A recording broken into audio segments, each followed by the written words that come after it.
খাই। আজকে সকালে রামপুরহাট গেছিলাম, তো রামপুরহাটে দেখলাম প্রচণ্ড ভিড়, এই রোদের মধ্যেও ভিড় খুব। সঙ্গে রায় গেছিলো শুদ্ধ, রায়ের পরীক্ষা হয়ে গেছে, পরীক্ষার পরে ওকে নিয়ে গেছিলাম রামপুরহাট।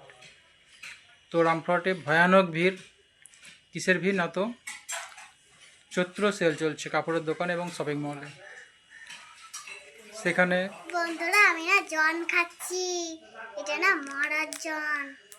আমি না ভোজ খেয়েছি, কালকে ভোজ ছিল, ভোজ খেয়ে এসছে, তাই জনটা খায়নি, সেই জন্য জনটা আজকে খাচ্ছে। ঠিক আছে, ছোটো ছেলে একটু কিছু পেলে পরই ব্যাস হয়ে গেল, সেটা নিয়েই থেকে গেল। তো রামপুরহাট গেছিলাম, রামপুরহাটে প্রচণ্ড ভিড়।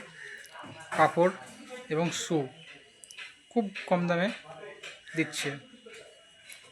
তো বহু বাইরে বাইরে থেকে লোক এসছে, তো তারা কিনে নিয়ে যাচ্ছে। মুর্শিদাবাদ থেকে অনেকে এসেছিলো, অনেকে দেখলাম সব জুতো, ভালো ভালো শু, জামা প্যান্ট, তারা সব মল থেকে নিয়ে গেল।